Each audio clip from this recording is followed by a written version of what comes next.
नमस्कार, मेरा नाम है सुमित सिंह मेहता। हाजिर हूँ आपके सामने क्लासिकल मैकेनिक्स से रिलेटेड एक और नया लेक्चर लेके। आज का हमारा है लेक्चर नंबर 26 और आज के इस लेक्चर का हमारा टॉपिक क्या रहने वाला है? हमारा टॉपिक है पावर। एक ऐसा शब्द जिसका हम अपनी रोज की जिंदगी में क्या करते हैं? यूज करते हैं। अक्सर हम गाड़ियों के केस में पावर शब्द का यूज करते हैं। हम बोलते हैं कि किसी एक गाड़ी की पावर क्या है, दूसरी गाड़ी के कंपेयर में क्या है, बहुत ज़्यादा है। जैसे आजकल थार का ट्रेंड है, हम ये बोलते हैं कि जो थार है उसकी जो पावर है वो दूसरी जो गाड़ियाँ होती हैं 4x4 के केस में उससे क्या है, ज़्यादा है। हाँ, मैं ये नहीं बोल रहा कि ज़्यादा है, लेकिन हाँ ऐसा क्या है, आजकल हमारे समाज में क्या चल रही है या फिर युवाओं के बीच इस तरीके की बातें चल रही हैं कि थार की जो पावर होती है और गाड़ियों के कंपेयर में, या बोलते हैं और जो 4 व्हीलर कार हैं या एसयूवी हैं उनके कंपेयर में क्या होती है, इसकी पावर ज़्यादा होती है।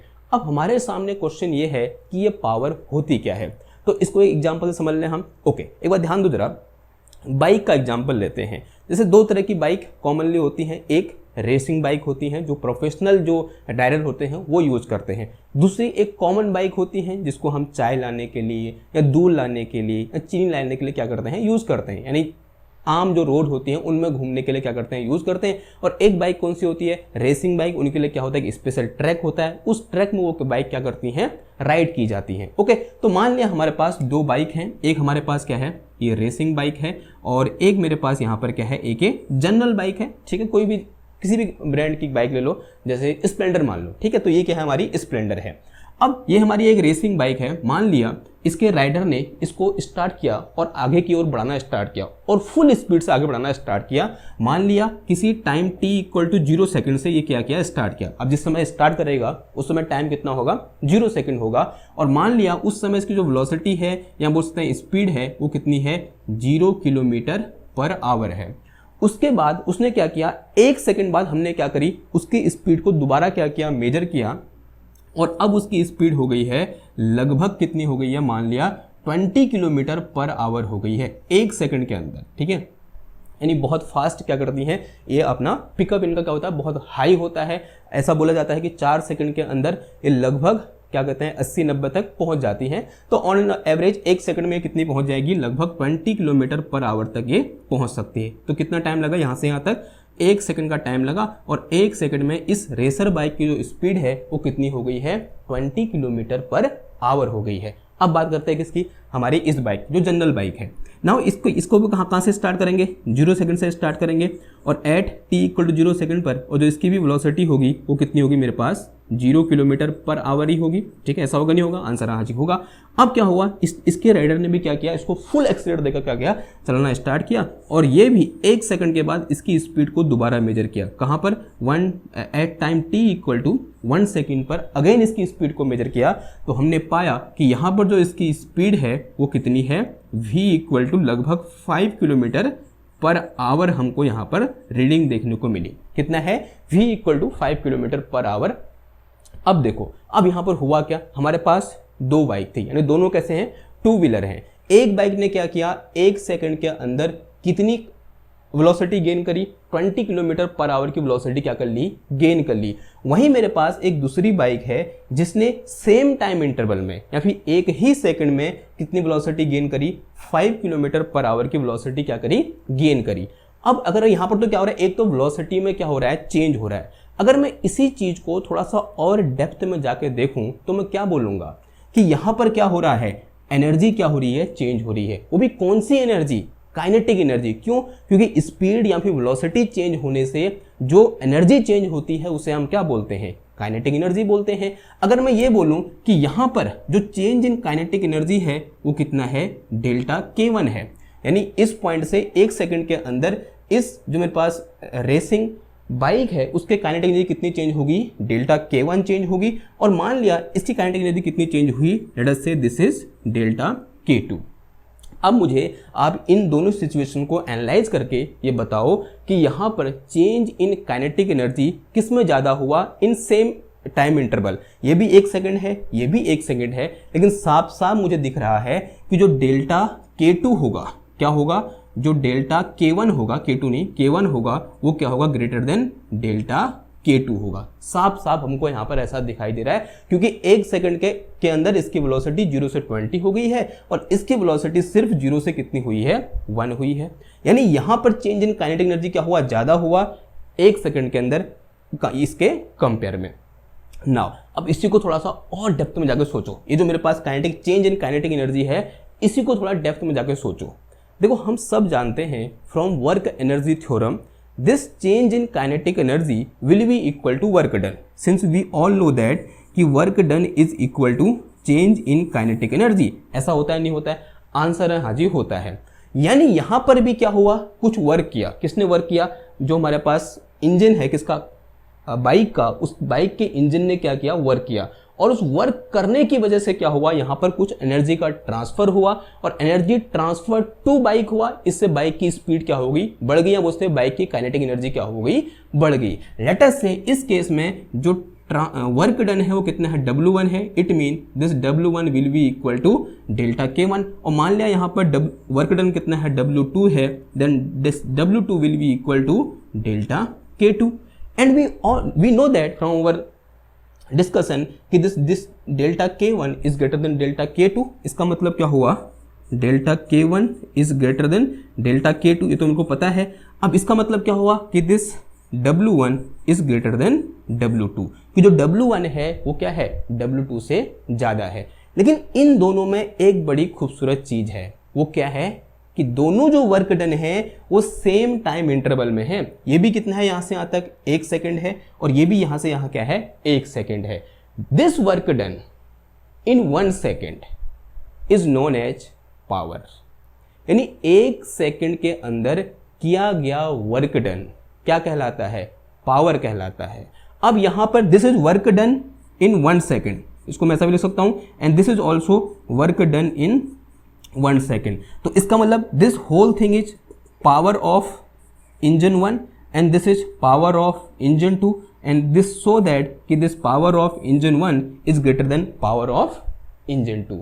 तो वर्क पावर क्या होता है, पावर इज वर्क डन पर सेकेंड, या बोल सकते हैं rate of doing work is also known as power. इसको ऐसे भी हम क्या कर सकते हैं, डिजाइन कर सकते हैं कि rate of doing work is called power, या बोल सकते हैं वर्क डन पर सेकेंड, या फिर 1 सेकेंड में किया गया वर्क डन क्या कहलाता है, पावर कहलाता है। तो इसका मतलब power of engine 1 is greater than power of engine 2। अब देखो जिस इंजन की पावर ज्यादा होगी उसका पिकअप उतना ज्यादा होगा, ऐसा हम बोलते हैं नहीं बोलते? तो देखो यहाँ पर इसका पिकअप क्या ज्यादा है, ये 1 सेकंड के अंदर 20 किलोमीटर पर आवर की स्पीड गेन कर ले रही है। वहीं इसका जो पावर है वो कम है, यहाँ से मेरे को देखने को मिल रहा है। तो ये सिर्फ 1 सेकंड के अंदर 5 किलोमीटर पर आवर की स्पीड ही क्या कर पा रही है, गेन कर पा रही है। तो इस तरीके से हम क्या करते हैं, पावर के कॉन्सेप्ट को समझते हैं। थोड़ा बहुत समझ में आया कि पावर क्या होता है? ओके, अगर समझ में आया तो इसको क्या कर देते हैं, हम परिभाषित कर देते हैं, या बोलते हैं इसको हम डिफाइन कर देते हैं। कैसे डिफाइन करेंगे? तो हम ये बोल देते हैं कि power is rate of doing work. ठीक है, तो किस रेट से वर्क किया जा रहा है, वो भी कौन सा रेट, टाइम रेट। ठीक है, तो time rate of doing work is known as power. ठीक है, जो मैं मुंह से बोल रहा हूं अभी तक जो हमने यहाँ पर डिस्कस किया उन्हीं को मैंने कुछ शब्दों में यहाँ पर लिख दिया है। आप भी क्या कर लो, इसको नोट कर लो। अगर आपकी इच्छा है तो आप इस एक्सप्लेनेशन को भी क्या कर सकते हो, अपने एक कहीं पर कोने में लिख सकते हो। नहीं तो इसको क्या है, सिर्फ समझना है, अपने दिमाग में रखना है, लिखना किसको है, इसको है। तो मैंने यहाँ पर क्या लिखा है, देखो, the time rate at which work is done by the force is said to be the power due to the force. Work नहीं होगा, power due to the force होगा। ठीक है, क्या होगा यहाँ पर, फोर्स होगा, power due to the force. समझ में आई बात, पावर क्या होता है? ओके, अगर पावर समझ में आ गया तो थोड़ा सा क्या करते हैं, अब आगे को बढ़ते हैं, इसका फॉर्मुलेशन कर लेते हैं कि पावर के जो अलग अलग फॉर्मूले होते हैं वो क्या होते हैं, और जो पावर की यूनिट होती है वो क्या होती है, उसको भी डिस्कस कर लेते हैं। वैसे फॉर्मुलेशन तो थोड़ा बहुत यहाँ पर हो गया, लेकिन इसका थोड़ा सा और बेहतर तरीके से क्या करते हैं, फॉर्मुलेशन करते हैं। और इसको मिटा दूं मैं, ठीक है, इसको मिटा रहा हूँ, ठीक हो गया। देखो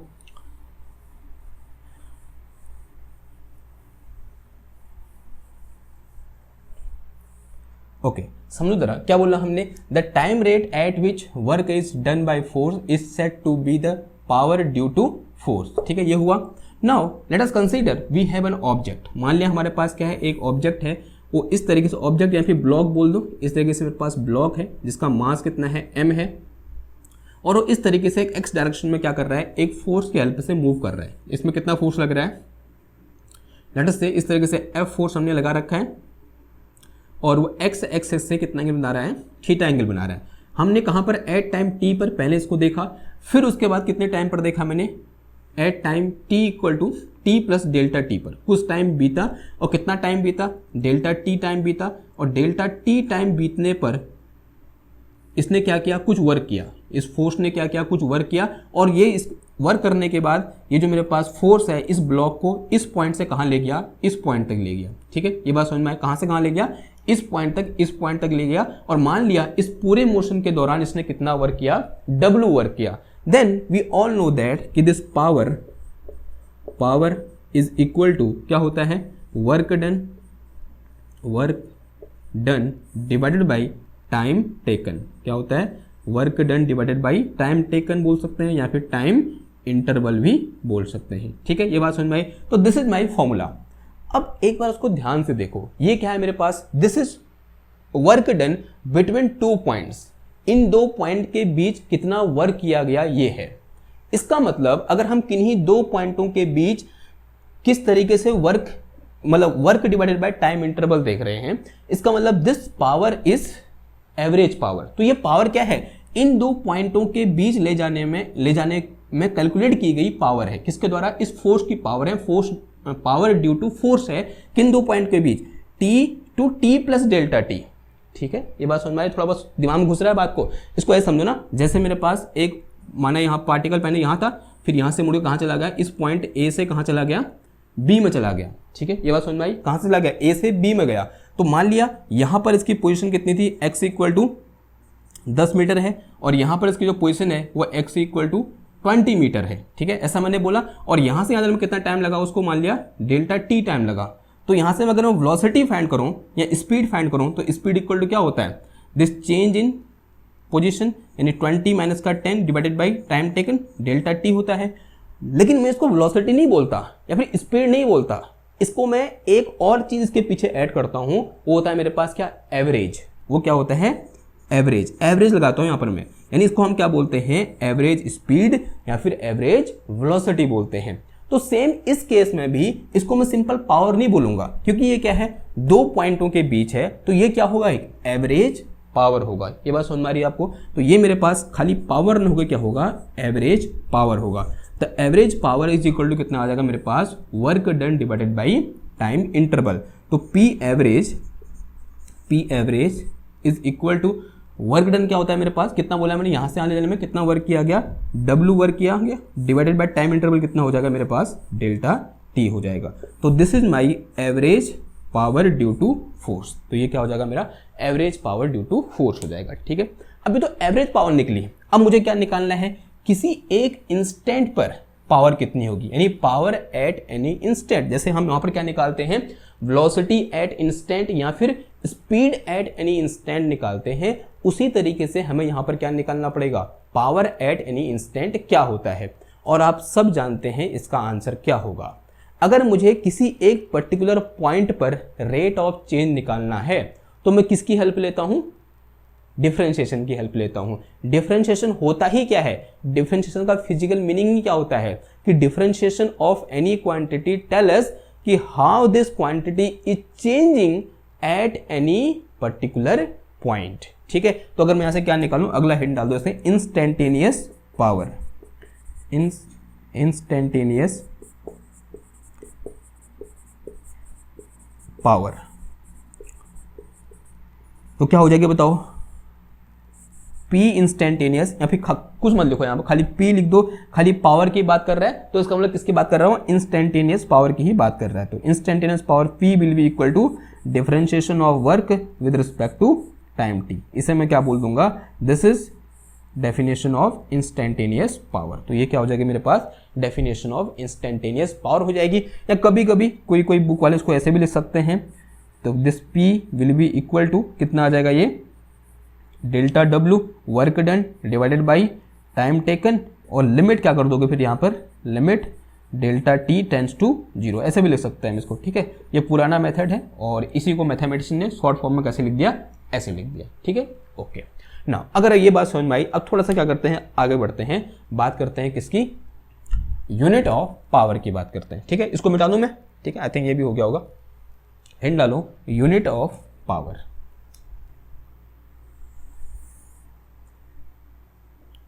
यूनिट ऑफ पावर, एक बात ध्यान दो, जो पावर की डेफिनेशन है या बोलते का जो फॉर्मूला है वो क्या है मेरे पास, P इज इक्वल टू कितना है, W अपॉन डेल्टा T है। ये भी कौन सा P है, ये एवरेज P है। ठीक है, अब हम यूनिट की बात कर रहे हैं तो इसमें हम कुछ भी ले सकते हैं, ये वाला भी ले सकते थे और ये वाला भी ले सकते थे। तो यहाँ से अगर मैं यूनिट की बात करूँ तो क्या हो जाएगा बताओ, W यानी वर्क, तो जूल आ जाएगा, नीचे कितना टाइम है यानी कितना आ जाएगा, सेकेंड आ जाएगा। तो इसकी यूनिट क्या होती है, यूनिट ऐसा यूनिट क्या होती है इसकी, ये होती है जूल पर सेकेंड, जूल पर सेकेंड। अब इसी को एक महान साइंटिस्ट जेम्स वॉट के सम्मान पर 1 जूल पर सेकेंड इज इक्वल टू होता है मेरे पास कितना, 1 वॉट। 1 जूल पर second is equal to 1 watt, WATT। James Watt के सम्मान में इसको सिंबॉलिकली कैसे दिखाते हैं हम, 1 फिर यहाँ क्या लेते हैं, W लिख देते हैं। ठीक है, आप लोगों ने अपने घरों में जो बल्ब होते हैं या फिर जो भी आपके घरों में लाइट से चलने वाले सामान होते हैं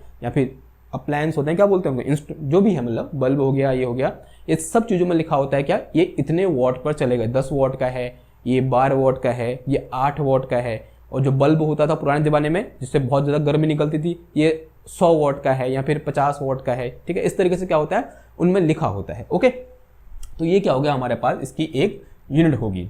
एक और इसकी यूनिट होती है हॉर्स पावर। ठीक है, क्या होती है, हॉर्स पावर। और 1 horse power is equal to होता है हमारे पास कितना, this is equal to 746 watt. 1 horse power is equal to 746 watt, यानी एक और यूनिट होती है क्या, हॉर्स पावर।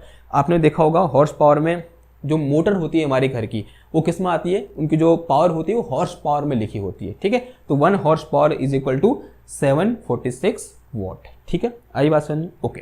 नाउ एक और होती है कॉमर्शियल यूनिट। आप लोगों ने देखा होगा, आपकी जो मीटर की रीडिंग होती है वो आती है इसमें। देखो, आपने कभी कोई सुना होगा कि हमारी जो यूनिट लिमिट आ रखी है या बोलते हैं उसमें रीडिंग आ रखी है, वो इतने किलो वॉट आवर आ रखी है। तो किलो वॉट आवर, एक और इसकी यूनिट क्या होती है, किलो वॉट आवर होती है। तो 1 kilowatt hour is equal to कितना हो जाएगा, देखो किलो यानी 10 टू द पावर 3 वॉट, और एक आवर में कितने सेकंड होते हैं, 3600। तो कितना आ जाएगा, ये 3600 सेकंड आ जाएगा। ठीक है, इसको थोड़ा सॉल्व कर दो तो ये मेरे पास कितना आ जाएगा, ये 3600 इंटू 10 टू द पावर 3, और ये क्या आ जाएगा, जूल पर सेकंड, वॉट की जगह, और ये इंटू कितना आ जाएगा, सेकंड आ जाएगा। सेकंड से सेकंड कैंसिल हो जाएगा, and this is equal to 3.6 into 10 to the power 6 joule. और 10 टू द पावर 6 को मेगा लिख सकता हूँ मैं, तो 10 टू द पावर 6 और इतना क्या आ गया, ये मेगा जूल आ गया। तो यहाँ से मेरे पास क्या निकल के आया, 1 kilowatt hour is equal to 3.6 megajoule. तो ये भी क्या होती है, एक इसकी यूनिट होती है, यानी 1 किलो वॉट आवर। ओके, तो उसको आप जूल में इस तरीके से, यहाँ बोल सकते हैं वॉट में इस तरीके से क्या कर सकते हो, कन्वर्ट कर सकते हो। ठीक हो गया, ओके। नाउ अब थोड़ा सा क्या करते हैं, आगे बढ़ते हैं और देखते हैं कि किस तरीके से हम पावर को वेलोसिटी के साथ क्या कर सकते हैं, कंपेयर कर सकते हैं, या बोलते हैं वेलोसिटी के टर्म में एक्सप्रेस कर सकते हैं। तो हिंट डालो, relation between power and velocity. उससे पहले इसका स्क्रीनशॉट ले लो या फिर इसको नोट कर लो। ठीक है, मैं मिटा रहा हूं।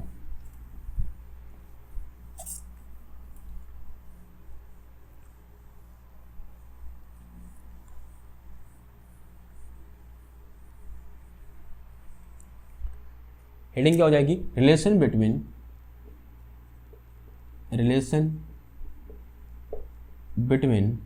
Power and velocity. पावर और वेलोसिटी के बीच रिलेशन। ठीक है, अगर मैं ये बोल रहा हूं, if F is force, F क्या है मेरा, फोर्स है, और इस फोर्स ने क्या किया, कुछ वर्क किया तो क्या होगा, कुछ डिस्प्लेसमेंट होगा, and displacement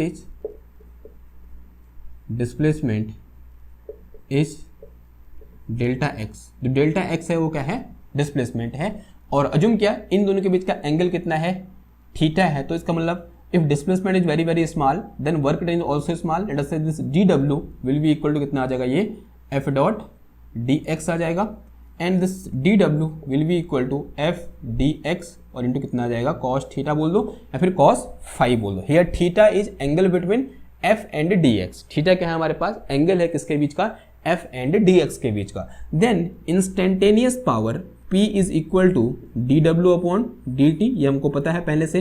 then this will be equal to D W को जो कितना आ जाएगा, एफ डी एक्स और इंटू कितना आ जाएगा, कॉस थीटा और डिवाइड में कितना आ गया, ये डी टी आ गया। तो यहाँ से instantaneous power P is equal to कितना आ जाएगा, F और इंटू आ जाएगा मेरे पास कितना, D X divided by D T और इंटू कितना हो गया, ये cos theta. Now this we all know that कि this D X upon D T equal to क्या होता है बताओ, this rate of change of displacement is known as velocity. तो कितना आ जाएगा मेरे पास, एफ वी कॉस थीटा आ जाएगा, and this F is vector, V is vector, cos, तो this is dot product of P F and V. तो यहाँ से मेरे पास P इक्वल टू कितना आ गया, instantaneous power P is equal to F dot V, या बोल सकते हैं P is equal to F V cos theta. तो ये क्या बन गया, हमारा फॉर्मूला बन गया, या बोल सकते हैं relation between power and velocity. ठीक है, ओके, तो this is all about power. Now अब क्या करते हैं, थोड़ा सा एक न्यूमेरिकल ले लेते हैं और उस न्यूमेरिकल की हेल्प से थोड़ा सा और इस कॉन्सेप्ट को समझने की या बोलते हैं कॉन्क्रीट करने की कोशिश करते हैं। ठीक, देखो मान लिया हमारे पास क्या है, एक ब्लॉक है। ब्लॉक आप सब जानते हो, इस तरीके से एक यूं करके डब्बा रखा हुआ है, इसे हम क्या बोलते हैं, ब्लॉक बोलते हैं। ठीक है, किसी एक इंस्टेंट पर इस पर क्या लग रहा है, एक फोर्स इस डायरेक्शन में F1 लग रहा है, कितने न्यूटन का, 4 न्यूटन का, जो कि हॉरिजेंटल से 60 डिग्री का एंगल बना, this angle is 60 degree. Okay, और एक फोर्स कहाँ क्यों लग रहा है, इधर क्यों लग रहा है, in this direction, late us say this force is F2, और जो ये F2 फोर्स है इसका मैग्नीट्यूड है हमारे पास कितना, 2 न्यूटन। कितने का फोर्स लग रहा है यहाँ पर, 2 न्यूटन का, और ये कितने का लग रहा है, F न्यूटन का, सॉरी 4 न्यूटन का, और इसका मास कितना बोल दिया, m बोल दिया मैंने। और किसी एक पर्टिकुलर पॉइंट पर इसकी जो वेलोसिटी है, किसी एक इंस्टेंट पर इसकी जो वेलोसिटी है वो कितनी है हमारे पास, 3 मीटर पर सेकेंड है। कितनी है, 3 मीटर पर सेकेंड। मुझे क्या फाइंड करना है वो सुनो जरा। Power due to individual force, पहला क्या निकालना है मेरे को, power due to individual force निकालना है, ये तो पहला हो गया। और दूसरा मुझे निकालना है यहाँ पर नेट पावर, क्या निकालना है, नेट पावर मुझे क्या करनी है, फाइंड करनी है। देखो एक बार सॉल्व करते हैं क्वेश्चन को। सबसे पहले बात करते हैं पावर ड्यू टू F1, तो पहले बात करते हैं किसकी, पावर ड्यू टू F1। ठीक है, power due to F1, since we all know that कि this power F is equal to, अभी मैंने डिस्कस किया था, कितना होता है, एफ वी कॉस थीटा होता है। Late us say this F is F1, F की वैल्यू कितनी है, F1 है, तो ऐसे मेरे पास पावर P इक्वल टू कितना आ गया, F1 की वैल्यू कितनी है, देखो 4 न्यूटन, इनटू इस पॉइंट पर वेलोसिटी कितनी है, वो है मेरे पास कितना, 3, और इनटू कितना आ जाएगा, ये आ गया मेरे पास कितना, इनटू कॉस थीटा, कॉस 60 आ जाएगा। ठीक है, तो this will be equal to P equal to आ गया मेरे पास क्या, 4×3 = 12, और कॉस 60 कितना होता है, 1/2 होता है। तो यहाँ से P इज इक्वल टू कितना आ गया, ये 6 जूल पर सेकेंड आ गया। अब जरा सोचो, एक कैसा पावर निकल के आया मेरा, पॉजिटिव पावर निकल के आया, वो भी कितना निकल के आया, 6 जूल पर सेकेंड निकल के आया। अब इसका मतलब क्या हुआ समझ रहे हो आप, यहाँ पर क्या हो रहा है, जो F1 फोर्स है उस क्या कर रहा है, इसको इस तरीके से खींच रहा है। जब वो इस तरीके से उसको खींच रहा है तो यहाँ पर जो एनर्जी है वो 1 सेकेंड में 6 जूल एनर्जी सिस्टम को क्या हो रही है, डिलीवर हो रही है, या बोलते हैं ट्रांसफर टू सिस्टम हो रही है। क्या बोला मैंने, 1 सेकेंड के अंदर 6 जूल एनर्जी सिस्टम को ट्रांसफर हो रही है। अब सिस्टम को हो रही है, सिस्टम से हो रही है, बाहर निकल रही है, कैसे पता चला, जब यहां पर क्या साइन आएगा, अगर पावर पॉजिटिव होगी इसका मतलब क्या हुआ, एनर्जी ट्रांसफर टू सिस्टम होगा। अगर पावर कैसा होगा, इफ पावर इज पॉजिटिव, इसका मतलब क्या हुआ, एनर्जी ट्रांसफर टू सिस्टम, या इस केस में हमारे पास क्या है, ये ब्लॉक है। ठीक है, और एनर्जी ट्रांसफर टू ब्लॉक, और कैसे ट्रांसफर हो रही है, 6 जूल पर सेकेंड, 6 जूल एनर्जी पर सेकेंड। अब कौन सी एनर्जी होगी, आप थोड़ा अनुमान लगा सकते हो, कौन सी होगी बताओ? This will B kinetic energy, क्योंकि मोशन है और मोशन का जो एनर्जी होती है उसे हम क्या बोलते हैं? काइनेटिक एनर्जी बोलते हैं। दूसरी चीज यहाँ पर जो फ्रिक्शन है उसको हम यहाँ पर नेग्लेक्ट किए हुए बैठे हैं पहले से। तो ये तो क्या हो गया मेरे पास? पावर ड्यू टू फोर्स 1 हो गया। ठीक है, अब क्या कौन सा निकालेंगे? Power due to F2। क्या निकाल दो? पावर ड्यू टू F2 निकाल दो। तो पावर ड्यू टू F2 कैसे निकालोगे? अगेन मेरे पास पावर P इक्वल टू कितना होता है मेरे पास? This is F2 V cos theta हो जाएगा। तो यहाँ से मेरे पास F2 की वैल्यू कितनी है? देखो 2 न्यूटन है, और यहाँ पर V की वैल्यू कितनी है मेरे पास? V इज इक्वल टू 3 है, और इंटू कॉस थीटा, ये एंगल कितना है? इतना है। देखो वेलोसिटी की डायरेक्शन और मोशन की डायरेक्शन क्या होगी? सेम होगी। ठीक है, और ये मेरे पास एंगल कितना है? 180 है, और कॉस 180 कितना होता है? -1 होता है। तो ये कितना आ गया? P इज इक्वल टू -3 दूना 6 जूल पर सेकेंड आ गया। अब देखो यहाँ पर पावर कितनी आई? -6 जूल पर सेकेंड, यानी पावर कैसी आ रही है? नेगेटिव आ रही है। इसका मतलब क्या हुआ कि जो मेरे पास F2 है ये क्या कर रहा है? ये F2 फोर्स सिस्टम से, या बोल सकते हैं ब्लॉक से पर सेकेंड 6 जूल की एनर्जी बाहर निकाल रहा है। समझ में आ रही बात? क्या हो रहा है कि जो मेरे पास ब्लॉक है, सॉरी जो F2 फोर्स है वो ब्लॉक से पर सेकेंड 6 जूल की एनर्जी ट्रांसफर कर रहा है। कहाँ? ब्लॉक से इन्वायरमेंट में, या फिर ब्लॉक से ट्रांसफर फ्रॉम ब्लॉक। ठीक है, तो यहां पर क्या है? जो P है मेरा वो कैसा है? नेगेटिव है। इसका मतलब क्या हुआ? Energy transfer from block, energy transfer from block. और कैसे ट्रांसफर हो रहा है? 6 जूल पर सेकेंड, 6 जूल JOULE जूल पर सेकेंड। ठीक है, पर सेकेंड, वो तो साफ साफ यहाँ पर दिख ही रहा है। अब खुद ही सोचो नेट पावर क्या हो जाएगा बताओ? अगर मैं दोनों फोर्स की कंबाइंड पावर देखूं तो F1 ने क्या किया? 6 जूल पर सेकेंड उसको दिया, F2 ने क्या किया? 6 जूल पर सेकेंड वहां से बाहर निकाल दिया। अब दोनों को साथ कंबाइन कर दो, net power 0।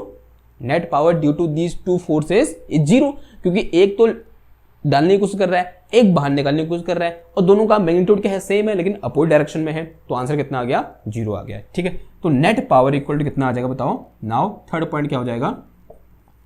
Net power P is equal to कितना हो जाएगा? P1 प्लस P2 हो जाएगा। तो P इक्वल टू P1 की वैल्यू कितनी है मेरे पास? देखो यहाँ पर P1 है मेरे पास कितना? 6 वॉट और 6 जूल पर सेकेंड, और माइनस कितना आ जाएगा? ये 6 जूल पर सेकेंड। दोनों को जोड़ दो, कितना आ गया? ये 0 जूल पर सेकेंड। यानी इन दोनों फोर्स के कारण जो पावर है वो कितनी है? 0 है। अब इसका मतलब क्या हुआ फिर? पावर 0 होने का मतलब ये हुआ कि यहां पर जो ये स्पीड है या वेलोसिटी है इसकी 3 मीटर पर सेकेंड, ये चेंज नहीं होगी, क्योंकि यहां पर क्या हो रहा है? ना तो एनर्जी बाहर निकल रही है और ना ही एनर्जी उसके अंदर जा पा रही है। ठीक है, क्योंकि पावर कितना है? 0 है। अगर एनर्जी ना अंदर जा रही ना बाहर जा रही है, उसकी एनर्जी क्या रहेगी? कांस्टेंट रहेगी। और एनर्जी कौन सी एनर्जी है? काइनेटिक एनर्जी है। यानी जो काइनेटिक एनर्जी है वो क्या रहेगी? इसकी कांस्टेंट रहेगी। इसका मतलब क्या हुआ कि इसकी जो काइनेटिक एनर्जी है this will be constant, this kinetic energy will be constant. ठीक है, ओके, क्लियर होगी इतनी बात आपको? ठीक हो गया। अगर इतनी बात क्लियर हुई, आप इस चीज को यहां से भी देख सकते हो। कैसे देखो कि अगर मैं इधर से थोड़ा बहुत दिखाऊं आपको, मेरे पास ये क्या है? P equal to F into V है। अगर इफ थीटा इक्वल टू कितना है मेरे पास? 0 है। अगर मैं ऐसे क्या निकालूं? DP निकालूं, then this DP is equal to कितना? अगर मैं F को कांस्टेंट बोलूं तो F इज इंटू कितना आ जाएगा? DV आ जाएगा, आएगा नहीं आएगा? F इंटू DV आ जाएगा। Since we all know that कि change in kinetic energy is proportional to change in velocity, यानी जितना वेलोसिटी में चेंज होगा उतना ही काइनेटिक एनर्जी में क्या होगा? चेंज होगा। ऐसा होगा नहीं होगा? आंसर हाँ जी होगा। तो यहाँ से इसको डेल्टा बना दो। ठीक है, तो delta P is equal to कितना आ गया? ये F इंटू डेल्टा K, ऐसा कुछ आया। और अगर मैं F को कांस्टेंट अज्यूम करके चलूँ तो देखो यहाँ साफ साफ दिख रहा है, अगर डेल्टा P चेंज होगा तभी क्या होगी? काइनेटिक एनर्जी क्या होगी? चेंज होगी। इस केस में मेरे पास जो पावर है वो चेंज हो नहीं रही है। If power equal to 0 it mean this delta K is also 0। अगर डेल्टा K 0 है it mean K equal to क्या आ गया? मेरा कांस्टेंट आ गया। तो इस पूरे मोशन के दौरान जो काइनेटिक एनर्जी है वो कांस्टेंट रहेगी, इसका मतलब इसकी वेलोसिटी में कोई भी चेंज नहीं आएगा। ठीक है, तो ये क्या किया हमने, थोड़ा बहुत यहाँ से और पावर के बारे में इस न्यूमेरिकल की हेल्प से क्या किया, डिस्कस किया, प्रॉब्लम की हेल्प से क्या किया, डिस्कस किया। ठीक है, आई होप आपको ये लेक्चर समझ में आया होगा। अब नेक्स्ट लेक्चर में हम क्या करेंगे, कुछ और क्वेश्चन पावर से रिलेटेड मैं यहाँ पर आपके सामने लाऊंगा, उनको सॉल्व करेंगे और पावर के कॉन्सेप्ट को और क्या करेंगे, हम कॉन्क्रीट करेंगे। आई होप जो पावर का हमारा थ्योरेटिकल पार्ट था वो आपको समझ में आया होगा और पावर किस तरीके से हम पावर को डिफाइन करते हैं वो अब आपको समझ में आ चुका होगा। अगर आपको ये लगता है कि मैंने ये सब लेक्चर सीरीज बनाकर आपकी लाइफ में कुछ वैल्यू ऐड की है तो आप क्या करें, इस पूरी लेक्चर सीरीज को लाइक करें, शेयर करें और सब्सक्राइब करें और जितना हो सके उतना अपने दोस्तों के साथ इसे बांटने की, यहाँ बोल सकते हैं दूसरों तक पहुँचाने की कोशिश करें, इसी में हमारी भलाई है। ठीक है, तो मैं आपसे विदा लेता हूँ इन शब्दों के साथ, मिलता हूँ आपसे नेक्स्ट क्लास में एक और नए टॉपिक के साथ। तब तक के लिए थैंक यू, धन्यवाद, बाय बाय।